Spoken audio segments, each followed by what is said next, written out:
So if you were to meet, what would you tell them? I would say thank you for the contributions you made to society. Thank you for empowering the students in Turkey because knowledge is power. Thank you for encouraging interfaith dialogue because that is the key to world peace. And I would tell him to try to get a little rest because he's worked so hard, tirelessly over the years, agonizing over what he could do to make society better. He has made a difference. He has made progress. Sometimes when you're agonizing and struggling like that, you don't appreciate how much progress you've made, how much of a difference you've made in society. But I can say that he has, in fact, made a difference in society because he has people out there working very hard in his behalf. He has students out there who are benefiting right now as a result of what he's been doing. Fatma, who emails him regularly, is benefiting. She has dreams and aspirations to become an architect, and that is because of his dreams, his commitment to education. So he has done a lot, making a difference in the lives of people, not only in Turkey, but also around the world. And I'll just say thank you and just get some rest because you are still doing a very good job for society. Some sociologists, along with some sociologists and thinkers, and there's this personality who lived in our century, who's a direct descendant of Rumi, a guy named Shafiq Jan, who is a Sufi master. He said about, he passed away a couple of years ago, but he said about Mr. Gulen that Gulen is a modern Rumi. He is a living example, like mirror image of Rumi in today's world. So, thinking all these things you know about Gulen, what do you think of that expression? I think he's accurate. He's accurate. I agree with him. He's a modern image of Rumi. He's done so much. He reached out. He has society's best interest at heart, and he has devoted all of his resources to improving society, bringing people together to make a difference.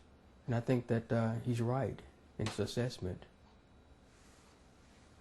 So you went to the Konya, the Rumi's land,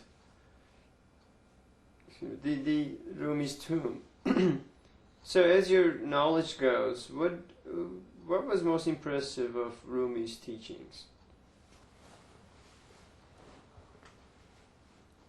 That's a very good question. That's a very good question. I would have to give that some further thought. So we'll skip on that one and just come back to that one later. Of course, yeah. So the other question was about Rumi's. I'll just skip that too, so I'll ask that later.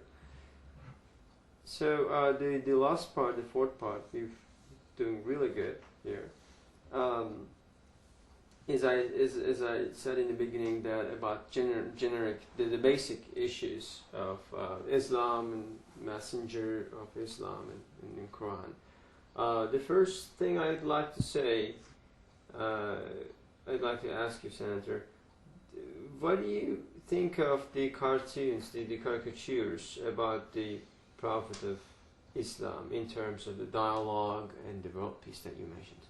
All right, I have not had a chance to, neither will I view the cartoons because I think that we must be sensitive when we look at the different religions of the world. We must respect the different religions of the world. I think that the cartoon depiction of Muhammad was something that was very insensitive, and I think that that's something that should have been avoided out of respect for this religion. But it's very unfortunate that it happened, something that I hope society will learn from and build on. Like, as a poll with one of the national TVs, like the CNN had done a poll in American citizens. They voted saying the cartoons should not be published. They voted in that direction. So that brings some knowledge into the table. Like, do you think, as a general, especially the European people, knows enoughly about the messenger of Islam, Muhammad, peace be upon him? Well, that goes back to knowledge, the lack of knowledge, how expensive ignorance is. A lot of them just have knowledge about the Islamic faith, and some of those actions were taken out of ignorance. Had they been enlightened, this never would have occurred, in my opinion. Some, on the other hand, are arguing that you have the freedom of the press and you shouldn't try to control what the press can publish. But it's deeper than that. It's about the basic respect for others and religion and what they stand for, and respecting those tenets of their faith. What is your personal opinion of the messenger of Islam? How do you see him? Well, I think that it is a religion of peace, prosperity. I don't see a conflict between the major tenets of Islam and Christianity. They do respect and accept the different prophets that the Christian faith accept. One of the major disagreements is on Jesus. They look at Jesus as being another prophet, as opposed to the belief Christians have about Jesus. So that is the major difference. But we try to focus on our similarities and try to work for a more inclusive and peaceful society. And that is something that we're doing over here, trying to make sure that we build on our similarities to make the world a better place. So before you went to Turkey, I'm sure you had some ideas about Islam in general, like what a Muslim is, and that sort. Like, kind of encountering or interacting with those Muslims in Turkey, like a different Muslim profile in a sense. What was your, or was there any new impression you got out from them? Well, in my own family, we have Muslims in my family and also Christians in my family. So I had a chance to sit down and dialogue with Muslims over the years who were part of my family. Some of them went to Mecca, so they were very about Muslims. So I had a chance to observe them and how sincere they were in their religion.